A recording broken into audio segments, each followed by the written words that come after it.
Welcome back. This is your man Warrior, and this is going to be an analysis of whether you should spend your hard-earned money in this game, specifically on a few items. So this is the battle that has dropped for this weekend. It is an Omega Battle Indoor. I'll end this video with smoking these fools, but what a lot of people want to know is on these data cards, they drop these a lot, like the Sith and Night Sister pack, or the Clones and Droids pack, the Jedi pack. Are they worth the crystals that they're asking? Also, I've covered it before, but I'll cover the Galactic Gear pack. This will be a pretty quick video. Again, I want to go through it pretty quick, but so my very first take on this is for all of these four that you're looking at right here, the Galactic Gear pack and the character packs.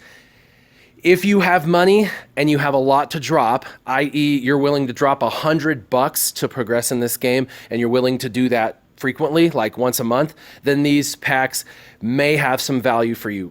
If you're not that person, these will never, ever have value for you, and so you do not want to spend them. A lot of people look at it and they save up their crystals and they get, 1,100 or 1,500, and they're like, wow, I could buy one of these. Buying a single pack is worthless. This does not help you at all. So if you click on the pack and you look, I've already done this once before in a previous video. You can go look. I've done drop rates and things like that. I bought a few of these packs so you can see what actually drops.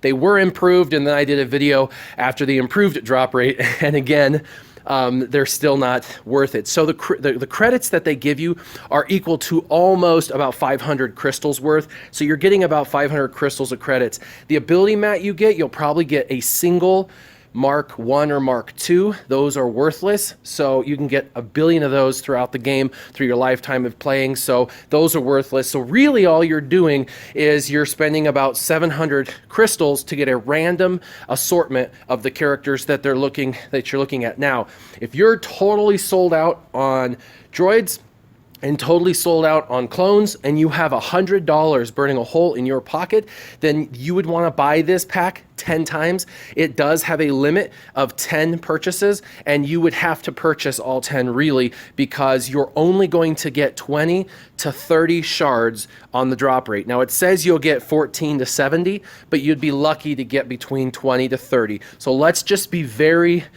generous and say you get 30 shards. 30 shards divided up amongst 10 people is an average of about 3 shards per character. That isn't going to get you to any level worthy of purchasing. Now, if you bought it 10 times, you'd have 30 shards of each person, and a few of them are going to drop at higher rates than others. So you might be able to unlock someone if you haven't unlocked them, or you might be able to level them up from, star 3 to star 4, and so on and so forth. But if you've already got them to 4 and 5 star, even then, it's not going to be worth purchasing these packs.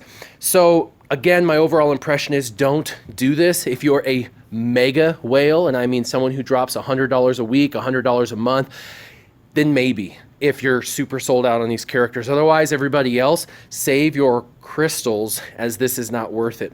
Also, the Galactic Gear pack, I always tell you, if you need a lot of gear and you have the crystals, again, this is the same thing as those previous packs I just showed you. If you're someone who can do this 5 times, and so you're talking about 600 times 5 is 3,000 crystals. So I have 3,000 crystals. If I wanted to waste my 3,000 crystals right now instantaneously, it would be worth it. And this is why, because I need virtually everything in here. And I have a character in need of something in here, and there's only a couple at the very end I don't need. And by the way, the ones that aren't green dotted, I still need for other characters. For example, these these Mark furnace pieces to the right, those I just used on my Emperor Palpatine to get him to gear 11, and it makes a huge freaking difference as to his power rate and his damage and all that kind of stuff. So I would highly recommend, if you're a baby whale, maybe more of a beluga, somebody who occasionally drops, a $20 on some crystals here or $20 there, that this would be something that you could buy. But for everybody else, this is an absolute waste. You don't want to just buy it once. And the reason for this is because if you buy it once, you'll inevitably get 3 or 4 items. Well, I guess it guarantees 5, but you'll get like 5 sets of these things to the far right that you don't need. Also, if you come in here and you don't see this many green dots,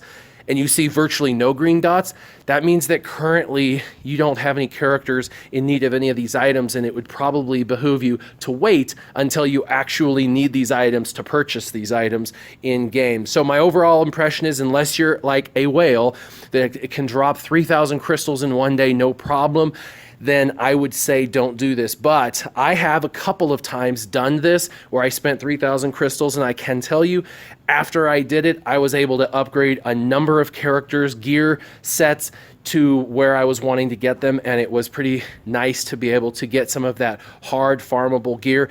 And what you get for how much you pay is an actual good deal. It's just random. You just don't know what you're gonna get. So with that said, this is one of those things, again, unless you've got a lot of money, I wouldn't necessarily recommend it. So overall pack, character packs, don't do it. Galactic gear pack, don't do it unless you absolutely need the items and you're willing to drop 3,000 crystals. But I would only do these packs if you can afford to do the maximum purchase amount through the day. And if you can't, then I would probably bypass them. As far as chromium data packs, I would bypass them always. As far as the training droids, maybe early in the game if you absolutely have to get some, but otherwise I would say wait and be patient. And as far as credits, I will tell you, this is probably the one thing I do occasionally purchase. When I run out of credits, I'll save up some of my crystals.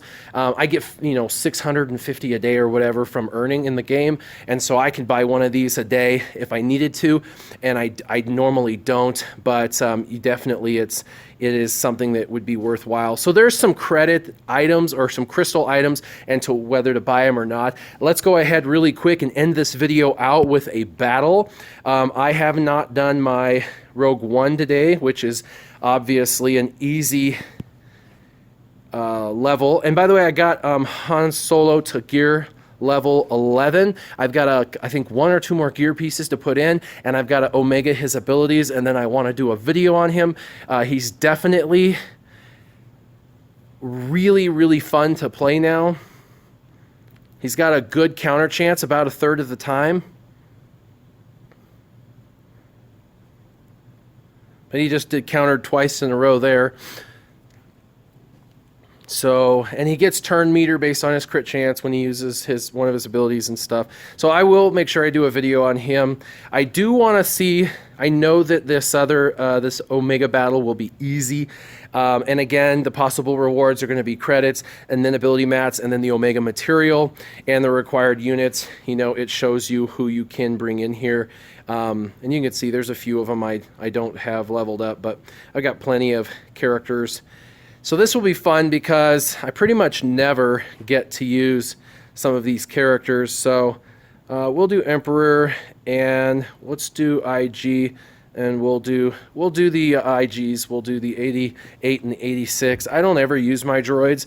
I did level them up relatively, both to gear 10, just because of this type of situation. And I know these Omega ability mat contests or events really need to be leveled up. They need to be a little tougher than they are.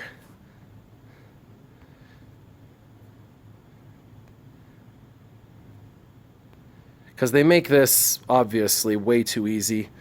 Now I know the reasoning behind it is they want everybody to be able to complete it, and that way everybody gets the reward, and that is nice, but they could make it a little bit more challenging, especially in the higher tier for the Omega piece. And then also this huge hoopla, a major event being made, and then a single Omega piece. I mean, definitely it leaves something to be desired. It is something that a couple people have told me they would like me to bring to Capital Games as forefront of what they're doing is, if you're going to make a major event, especially like a major weekend event, have it be a little more fun, a little more interactive, a little more challenging, and then maybe a little more rewarding.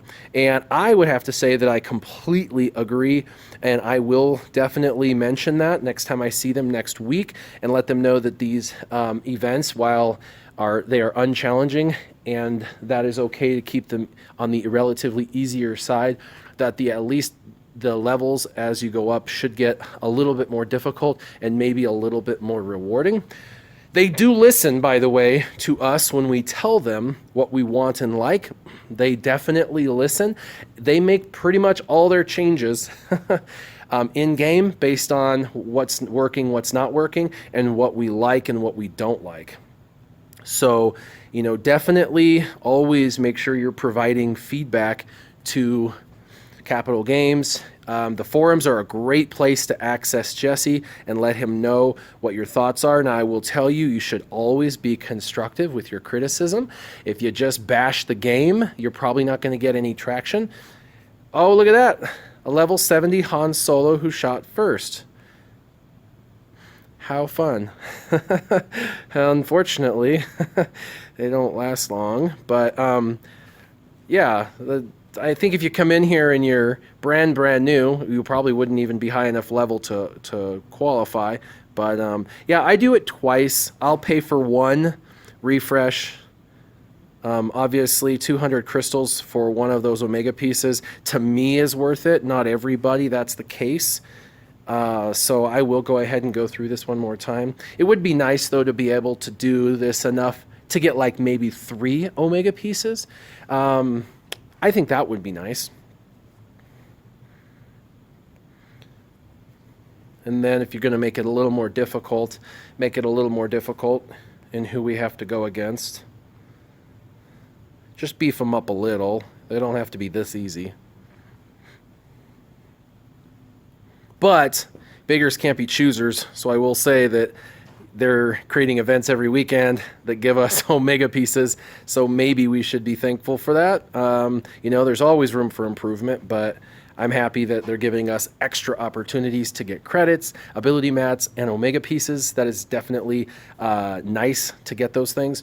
So my question to you is, do I have it right or do I have it wrong? My overall assessment on these data cards is don't buy, and the Galactic Gear packs don't buy, as well as the Chromium packs don't buy, unless you're a whale and you have a lot of money and you're wanting to waste all that money on this game. Otherwise, I say don't do it. What are your thoughts? Do I have it right or do I have it wrong? Leave your comments down below. As always, keep your gaming on. Warrior out.